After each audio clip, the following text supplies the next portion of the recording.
Buenas tardes a todos.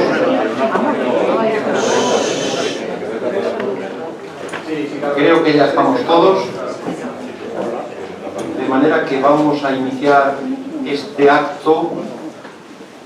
Ex profeso, hemos dejado unos minutos de cortesía, como suele decirse. Es posible que vengan algunas otras personas, serán igualmente bienvenidas.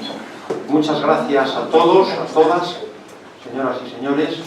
Bienvenidos al Centro Asturiano de Madrid, que es, como es sabido, la casa de todos los asturianos y de todos los amigos de Asturias.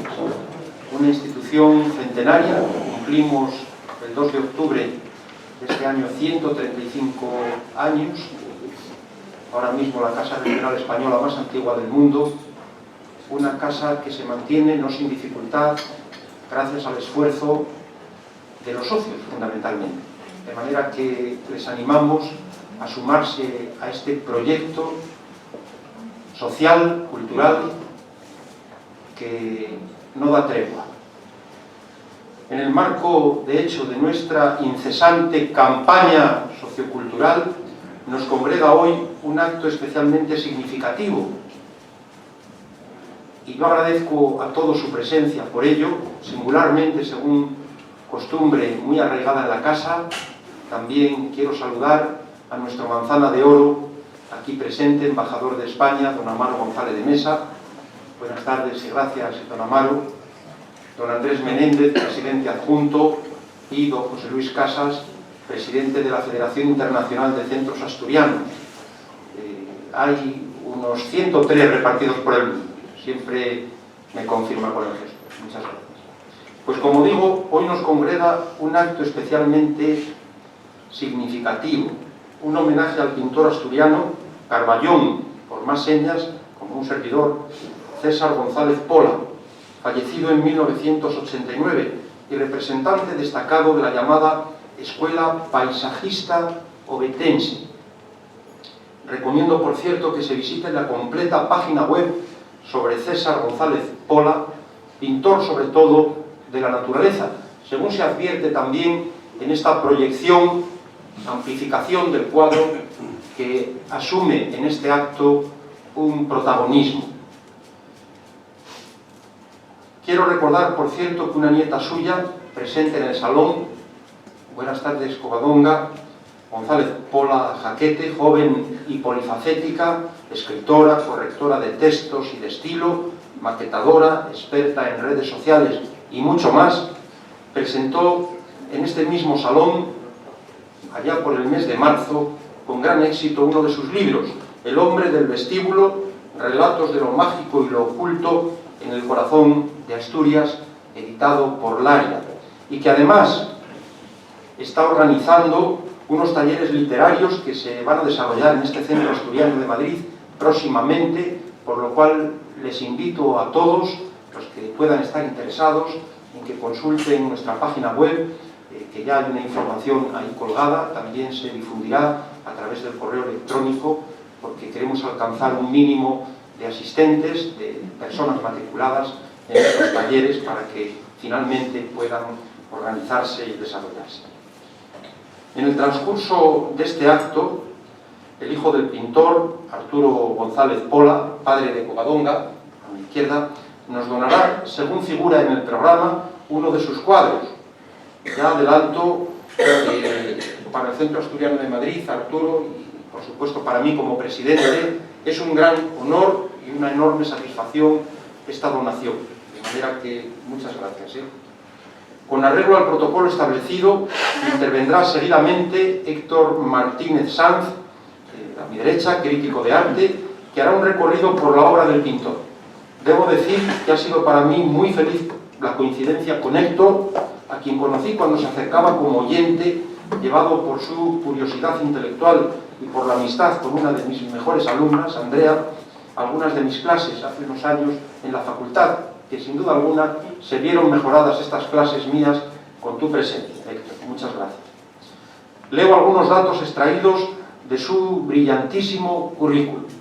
Héctor Martínez Sanz, madrileño nacido en 1979, yo no suelo decir la fecha de nacimiento, pero en este caso creo que procede especialmente porque además informa todavía más del mérito que tienen todas tus trayectorias, profesional, académica, personal, por supuesto. Licenciado en Filosofía y Letras por la Universidad Complutense, diplomado en Literatura por la Sociedad Cervantina de Madrid y en Periodismo Cultural por la Universidad Babes Bolyai. Es profesor titular de Filosofía, Lengua y Literatura, así como preparador de procesos de oposición para el Cuerpo de Maestros en Madrid. Es muy meritorio todo esto, Héctor, porque yo sé que eres una persona de gran valía, joven, y lo voy a decir porque algunos que se presentan actualmente en los escenarios públicos han sido unos enchufados en la universidad, y tú merecerías estar en la universidad. No voy a decir de quién se trata, pero sabemos que algunos de los perfiles son para amigos, vamos a decir. Muy bien. Tiene publicados ensayos, novelas y obras poéticas. Entre los ensayos destacan Comentarios a Unamuno, Pentágono, La ciencia como modelo del saber, lectura de Tagore, o el más reciente, Las sombras de Cervantes, en el marco de este cuarto centenario de la muerte del príncipe de nuestras letras, Miguel de Cervantes. Es coautor en los libros de crítica literaria como Viajes al fin de Finisterre, César Antonio Molina y Michel Houellebecq, Amor y otros mitos. En esta faceta ensayística y académica dentro del mundo del arte destaca el volumen de crítica titulado Baruch Elrond, con el que introdujo al pintor hebreo hasta entonces desconocido en España. Creo que lo publicaste, es que he omitido la fecha, en 2012. También destacan sus colaboraciones con el artista contracultural, es un acrónimo, MIEDO, así como ensayos y artículos sobre destacados artistas extranjeros y españoles. Entre los nacionales citamos a César González Pola y Rafael Botín. Desde la perspectiva del arte ha publicado el volumen de relatos Humanografía, relatos desde el lienzo, en Argentina, con la Universidad Nacional del Sur, una obra en la que la mujer es la protagonista de cada relato. En su novelística sobresalen títulos como Misión 109, la tragedia de Lady Wood, El clan de la hormiga, Isión y Mijay y Verónica. Dentro de la poesía colaboró en la obra colectiva Conversos, fragmentos de una antología futura, el poemario Antología Poética, donde recopiló toda la obra de su juventud, y el más reciente Nocturnal de este mismo año, basado en el género del nocturno poético. Como editor ha sacado adelante las siguientes ediciones críticas: Visiones y comentarios de Miguel de Unamuno, junto a Isaac Juncos, y Editorial Antígona.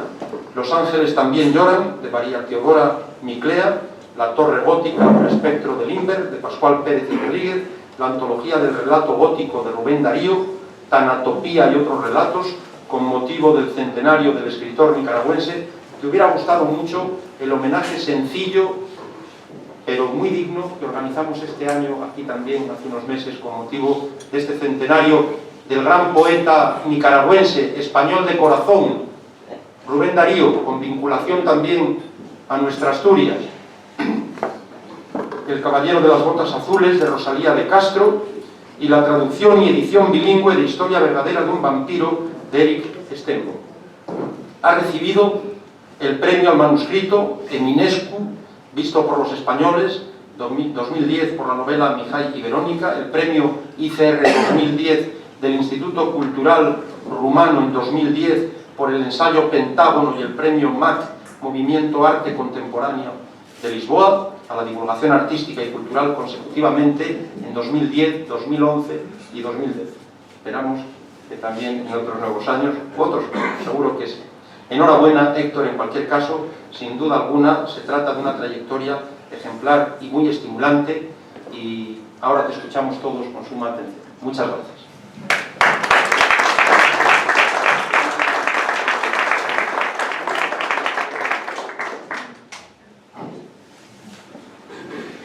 Bueno, muy buenas tardes. Muchas gracias, Valentín, por una presentación tan extensa y sobre todo por tus enhorabuenas que me das, ¿no? Yo quería tirar enhorabuena por lo bien que lleváis al centro asturiano desde hace tanto que no vengo por aquí, cuestiones de trabajo, ¿no? Es verdad que era prácticamente como mi segunda casa. Yo venía aquí, de hecho, los jueves, precisamente me sentaba ahí entre el público para escuchar charlas sobre educación y sobre todo pues alguna presentación de libros, sobre todo algún libro tuyo también que presentamos aquí. Para mí, la verdad es que es un doble placer estar aquí, por un lado por encontrarme en el Centro Asturiano de Madrid y por otro lado por ser invitado por la familia González Pola, que los tengo como amigos también desde hace menos tiempo, pero también ya es lo suficiente, unos 3 o 4 años, y además que me inviten a participar en un acto tan generoso como es el de la donación de una obra de arte para lo que es un centro cultural, un centro que sobre todo busca la proyección de las obras del arte y de la cultura asturiana en la capital de España. Yo hace unos 3 años, escribí un breve ensayo sobre la trayectoria del pintor que nos trae aquí, que es César Pola. Si me coordino bien, ahí. En ese ensayo yo trazaba una trayectoria en la que buscaba sobre todo representar una continua pelea por mantener intacta la libertad del pintor, una libertad creativa que continuamente se veía algo forzada. Al principio, como vamos a poder ver en lo que les voy a contar, se trataba de una libertad absoluta a través de lo que llamaban los bocetos de sensaciones. Poco después se vio un poquito más quebrada por el hecho de tener que dedicarse a ser delineante, como él decía, él era pintor, ¿no? Y que tuvo que dedicarse a ser delineante aprovechando las dotes que tenía para la pintura. Siempre se sintió un poquito forzado, decía aquello de, en una entrevista en 1985, que había siempre guardado la nota para dar la excedencia, ¿no? Y salir de allí para dedicarse íntegramente a la pintura, y la había guardado siempre en un cajón hasta que por fin se decidió a dedicarse a la pintura y a la enseñanza en los talleres. Y ahí es donde efectivamente recuperó otra vez su libertad con respecto al paisaje y su libertad con respecto a la naturaleza que también supo representar. Yo cuando escribí aquel ensayo sinteticé toda esta trayectoria pictórica en los términos de un clasicismo romántico. Por un lado, le veía clásico en tanto en cuanto se centraba siempre, su obra más fuerte se relaciona con el tema de la naturaleza y con el tema del retrato. Pero, sin embargo, siempre tenía este deje romántico en el que le daba un tratamiento mucho más emocional y mucho más simbólico a la representación del paisaje y de la naturaleza. Y esta es una afirmación que pienso mantener desde 2013 hasta hoy, como van a poder comprobar. Solo hay que escuchar al pintor mismo.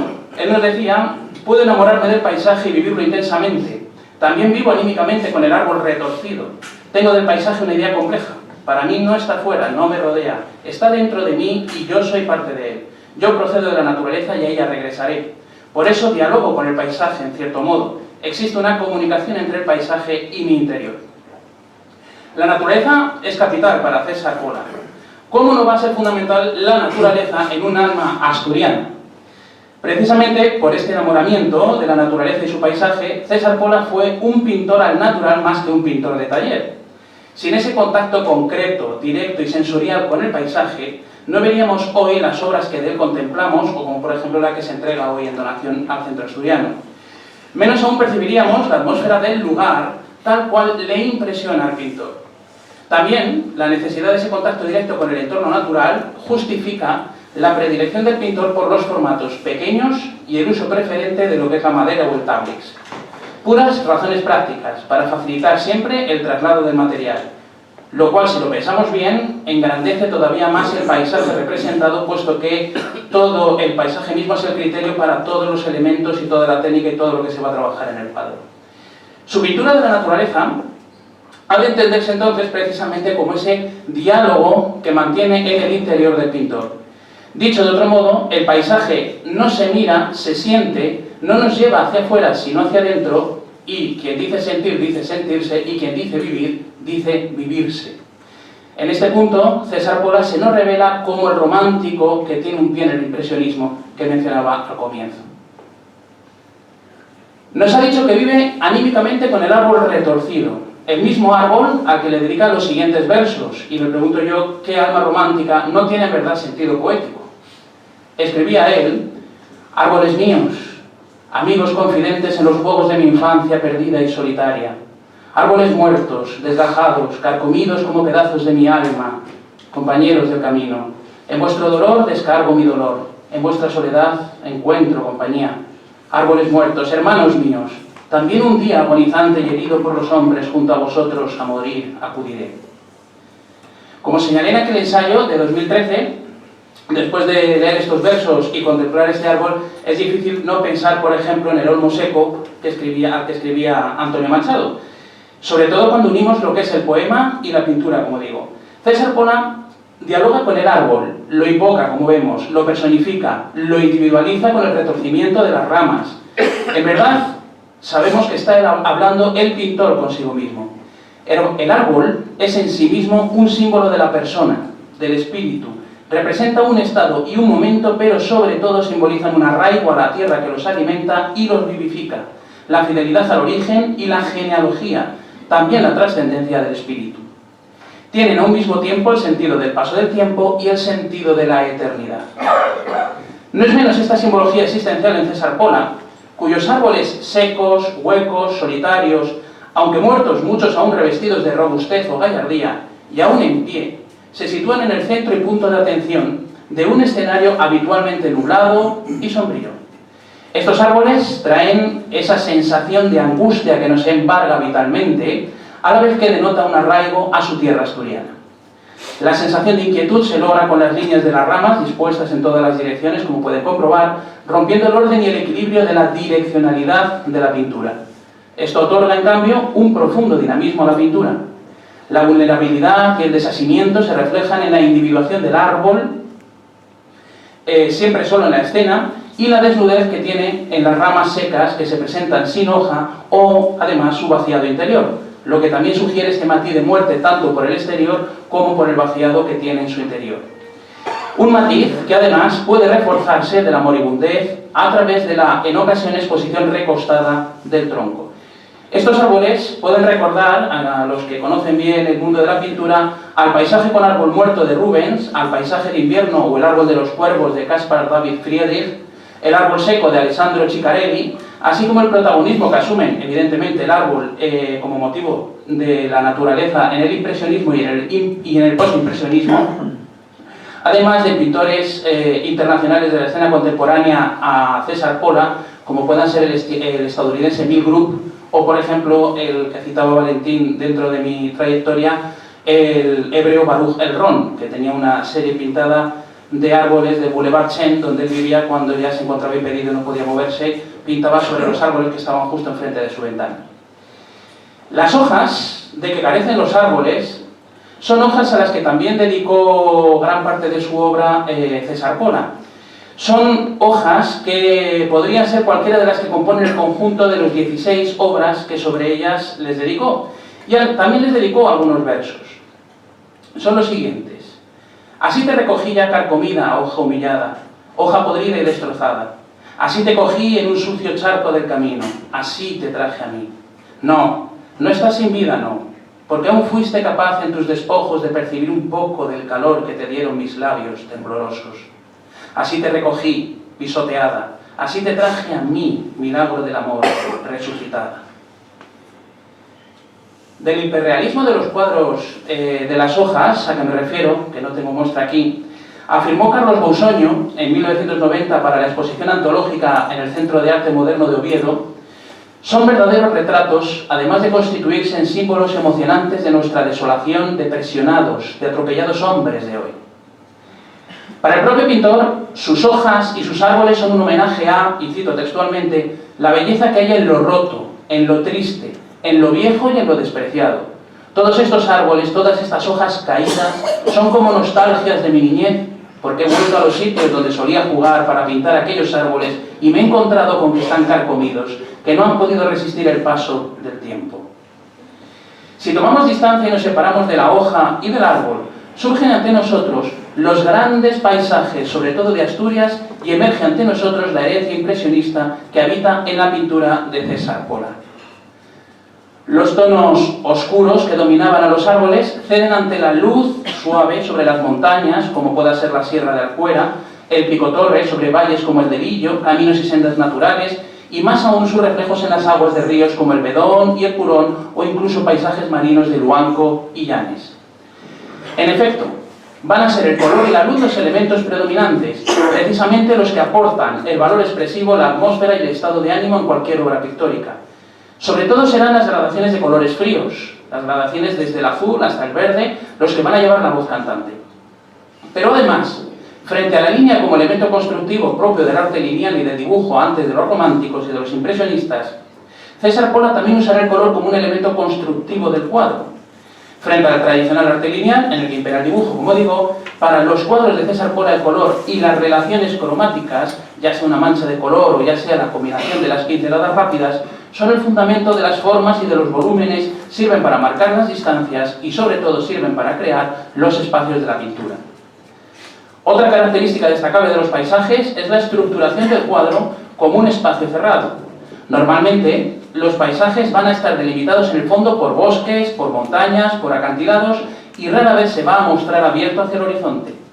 Puede interpretarse, esto ya es elucubración mía, como un intento subjetivo por abarcar completamente a la naturaleza que ama, crear un espacio interior en el que habita el pintor con una total seguridad frente a la incertidumbre del horizonte abierto. Tal y como César Pola afirmaba, en la pintura de sus paisajes se trata de reproducir la percepción subjetiva del pintor en un instante determinado, un instante escogido a propósito de la emoción. Y cito sus palabras: mis paisajes jamás retratan con fidelidad un determinado paisaje. Para eso está la fotografía. Yo procuro dotar a cada uno de la intención o riqueza cromática que me sugieren. Quiero transformar, de acuerdo con mi particular sensibilidad, lo que veo y ofrecer al espectador mi visión personal de determinado rincón. Quiero que se aprecie en el cuadro la emoción que me causa. Tal y como se me evidenció hace 3 años, lo crucial es la intencionalidad de la obra y no tanto la habilidad técnica, la cual ha de subordinarse a la intención momentánea de la elección que el pintor del paisaje realiza y al color mismo. César Pola lo afirmaba incluso ante sus alumnos. ¿Cuál es el principal mensaje que doy a mis alumnos? Uno esencial: que dibujen bien y sepan elegir el color. La técnica a utilizar es ya lo de menos. De hecho, la obra que tenemos hoy, donada al Centro Asturiano de Madrid, titulada Paisaje Otoñal, corresponde una por una con las características que acabo de señalar respecto del paisajismo de César Pola. La pintura esta se convierte en un máximo exponente dentro de toda su producción y es sin duda una de las obras en las que de mejor manera se condensa la mano del pintor. Además de la sublimación de la naturaleza, en paisajes marítimos, en paisajes fluviales, en paisajes interiores y naturales, tenemos también los paisajes rurales o agrarios. Se trata de paisajes en los que la naturaleza surge ante nosotros colonizada por el hombre a través de huellas y vestigios que denotan su presencia. En César Pola nos encontramos con la ausencia del hombre en el medio natural y damos solo con la naturaleza transformada por la actividad humana. Puede ser un caserón, puede ser un paisaje nevado de potes donde se ve la aldea desde lejos, pueden ser las cucas de maíz y las varas de hierba, puede ser un campo arado y cultivado con un espantapájaros al fondo. César Pola afirmaba sobre su obra tajante: hay un mensaje importante que es precisamente la ausencia del hombre, la quietud de lo inanimado. El caso de este espantapájaros, en concreto, me llamó la atención en su momento, y me llamó la atención por la terribilidad que manifiesta. Resulta evidente que en esta pintura hay algo más simbólico que la propia representación, un sentido trascendente que en el resto de paisajes. Tengo en cuenta que se trata de una obra, creo, de 1988, apenas un año antes de fallecer el pintor. Yo lo definía en 2013 como el eterno vigía de la cosecha y el sarmiento, cual Cristo crucificado protegiendo el arado y separando en el cielo de fondo la claridad blanca y el nubarrón tempestuoso. Este paralelismo con el Cristo y el fondo dividido por la luz y la tenebrosidad nos dan la imagen de una religiosidad en la que el espantapájaros, como una cruz clavada en el mundo terrenal, intimida al mal y protege el mundo. Es el Cristo ya ido, el Cristo resucitado, del que nos queda lo último que como hombre deja, su cruz clavada en el mundo, enraizada como el árbol en la tierra. La función cotidiana del espantapájaros se sublima, pues, con esta obra hacia lo universal y místico, sin perder su lectura más profana. El hombre no aparece, según he dicho, en el paisaje natural por decisión propia del pintor. Sin embargo, como buen heredero del impresionismo, además de la naturaleza y el paisaje, César Pola dedicó buena parte de su obra también al género del retrato. Y aquí sí nos encontramos con el ser humano. Si bien antes nos decía que en la pintura al aire libre del paisaje lo fundamental era el color y no la técnica, en cambio, de cara al retrato se invierten las tornas y la técnica cobra una relevancia que antes no tenía. No es algo con lo que César Pola se sintiese del todo cómodo, pues afirmaba: desde luego que pierdo parte de mi libertad. Es más, yo cada vez que me pongo a hacer un retrato, lo único que pienso es en poner en él mi oficio, mi técnica, y eso no es lo mío. Un buen ejemplo lo constituye la obra que tenemos aquí, el retrato de Juan María Rodríguez Arango y Murias, de 1944. Un óleo sobre lienzo que cuelga de la galería de la Universidad de Oviedo, en la planta baja al otro lado de la entrada principal. Es un retrato que en principio sigue la línea del género, muy tradicional. Sin embargo, presenta algunos detalles interesantes cuando uno contempla sobre todo el resto de retratos que hay de rectores. Por ejemplo, el incluir un paisaje nuboso de la ciudad de Oviedo como fondo de la pintura, en lugar de haberse quedado con una escena mucho más académica o un fondo neutro, blanco, negro, en el que resalte el personaje del rector. Esto, los escenarios más neutros suelen ser los más habituales, como se pueden observar en el resto de los retratos.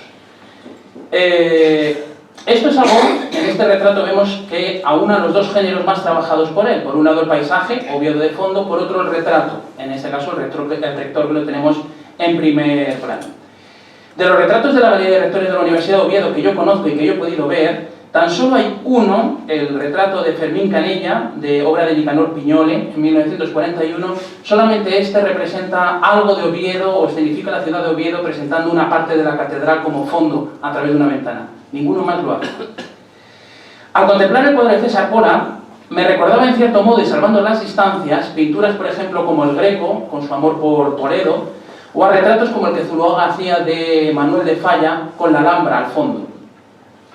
Las libertades del pintor se ven limitadas por el tipo de retrato que supone, evidentemente, con ciertas obligaciones como son el representar al rector con sus atributos, la toga, la muceta, la medalla, la posición y el plano, el medio plano, de frente mirando siempre al espectador, o la luz, que necesariamente tiene que ir dirigida al rostro del representado.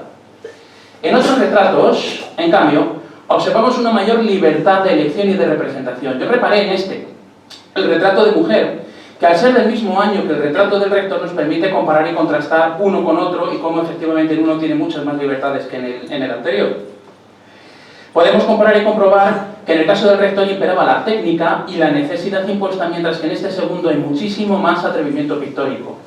Lo hay, por ejemplo, en la elección del color, en una paleta de colores mucho más cálidos, en la selección del primer plano sobre el rostro, la posición de perfil, lo que subraya la importancia del gesto relajado. Frente al tipo de retrato egregio y académico que supone el rector, qué duda cabe que hay aquí mucha más sensualidad, mayor intimidad, mayor confidencia con la persona retratada en la pintura. Podríamos interpretar, una vez más, a riesgo de equivocarme, en este retrato la visión que tiene el pintor de su propia musa. Finalmente, hay que destacar en la categoría de los retratos los dos autorretratos que nos devuelven a la declaración del pintor que nos decía al comienzo: también vivo anímicamente con el árbol retorcido. Ambos autorretratos representan la literalidad de la declaración de César Pola. Figura y fondo, tomo este como ejemplo, no se justaponen, sino que se funden en un solo movimiento, rodeando con transparencias el motivo del tronco del árbol hueco que vimos al comienzo. El pintor aparece como un espíritu de la naturaleza enfrentado al espectador e identificado con aquella, emerge como una presencia viva y etérea que habita en los bosques. Reclamo de cierta mitología fantástica y de cierta poética pictórica. Los colores fríos, los azules y los violáceos que mencionábamos, y la transparencia refuerzan e intensifican la representación espectral en ambas obras. Existen dos facetas más de la obra pictórica de César Pola que no querría dejar sin mencionar. Por un lado, los llamados bocetos de sensaciones, serie que mencionaba al comienzo, que es una serie de su primera época, y es una isla en su producción donde el protagonismo de la figura humana y la presencia del simbolismo son absolutos. En ellos tenemos la representación de las inquietudes humanas y se imprime una absoluta libertad artística que abre las barreras de la frontera real en que se apoya el paisaje. En ellos, César Pola nos transporta a un espacio sombrío, onírico y sobrecogedor.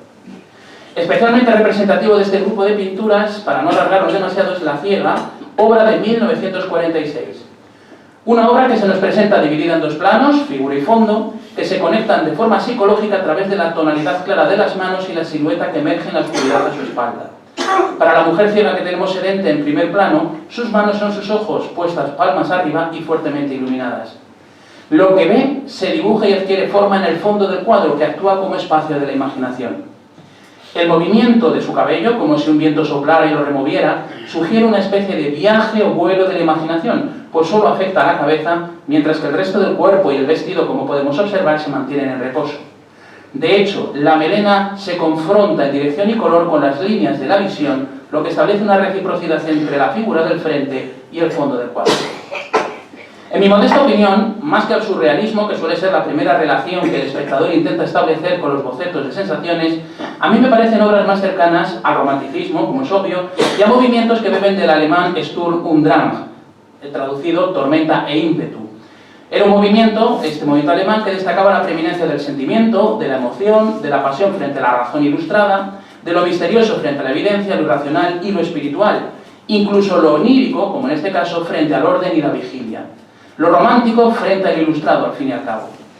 Estos son los valores que destacan en la práctica totalidad de las obras de César Pola, como hemos estado viendo. La segunda faceta que no puedo dejar de mencionar es que César Pola sea ya por siempre el autor del escudo oficial de Oviedo, y el color azul, cuyas tonalidades hemos visto tanto ha trabajado en sus pinturas, queda ahora como el reconocido azul Oviedo, un legado para todos los ovetenses, para todos los asturianos y para todos los españoles. Un trabajo por el que, además de orgulloso, por el resultado se sintió antes y sobre todo muy honrado por el encargo. Según el propio pintor afirmaba, fue un trabajo que hice con gran cariño porque soy ovetense y ha sido un gran honor para mí. Hoy aquí en el Centro Asturiano de Madrid honramos la memoria de un pintor enamorado tanto de Asturias como de la pintura. Un amor que él no sabía explicar con palabras y que en cambio todos entendemos muy bien al oírle decir: es algo que te lleva, que expulsas, que maduras, que te sale de dentro a fuera. No sé cómo explicarlo. A veces es difícil explicar cosas que sientes de verdad, que amas, que forman parte de ti.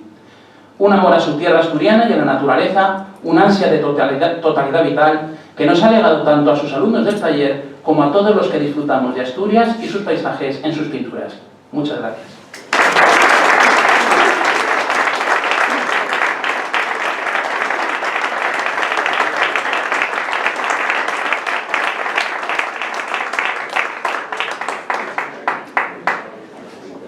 Enhorabuena, Héctor, por esta lección que nos has dado, y te agradeceríamos además, si tienes a bien, también a Arturo, que cuando puedas nos envíes las palabras y las publicamos en una separata electrónica. A continuación tiene la palabra Arturo González Pola. Buenas tardes. En primer lugar, quiero agradecer al presidente del Centro Asturiano, Valentín Martínez Otero, la oportunidad de realizar un homenaje al pintor César Pola, mi padre, asturiano por los cuatro costados, que plasmó el paisaje del Principado de forma magistral. También a Héctor Martínez Sanz por su excelente exposición de la obra de mi padre. Y a todos los presentes, familia, amigos y socios del Centro Asturiano presentes en este acto. El cuadro que voy a donar lo he elegido por ser un paisaje muy luminoso y muy característico de la pintura de mi padre. Es un óleo sobre tabla con unas dimensiones de 55 por 47 centímetros y está firmado por el autor. A mi entender, es un tema muy asturiano y es representativo de la obra del artista. He querido hacer que los socios del Centro Asturiano de Madrid puedan conocerlo a través de esta obra. Así, cada vez que alguien mire este paisaje, estará disfrutando la belleza natural de Asturias. Sirvió de modelo para sus alumnos en sus clases de pintura en el estudio de la calle Doctor Casal en Oviedo. El presidente Valentín Martínez Otero me ha prometido que será colocado en lugar donde pueda ser visto por muchos socios. La familia acostumbrada a compartir, pues somos 11 hermanos, estamos muy contentos de la donación de esta obra a todos los asturianos. Reiterar las gracias al presidente por haber hecho posible este acto que nos ha reunido a todos alrededor de la obra del pintor, mi padre, César Pola. Muchas gracias.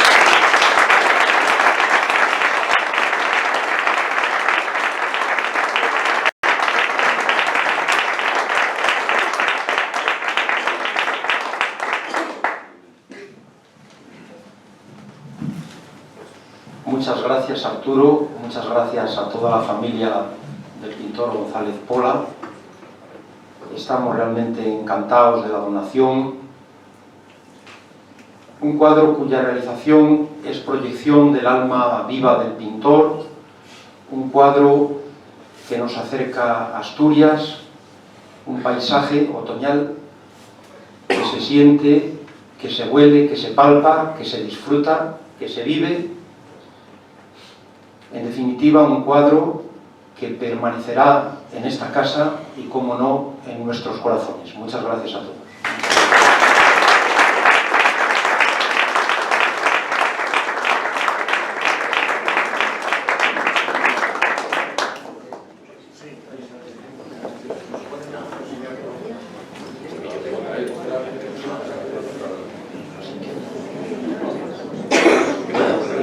A continuación vamos a tomar un aperitivo, cortesía de la familia González Pola,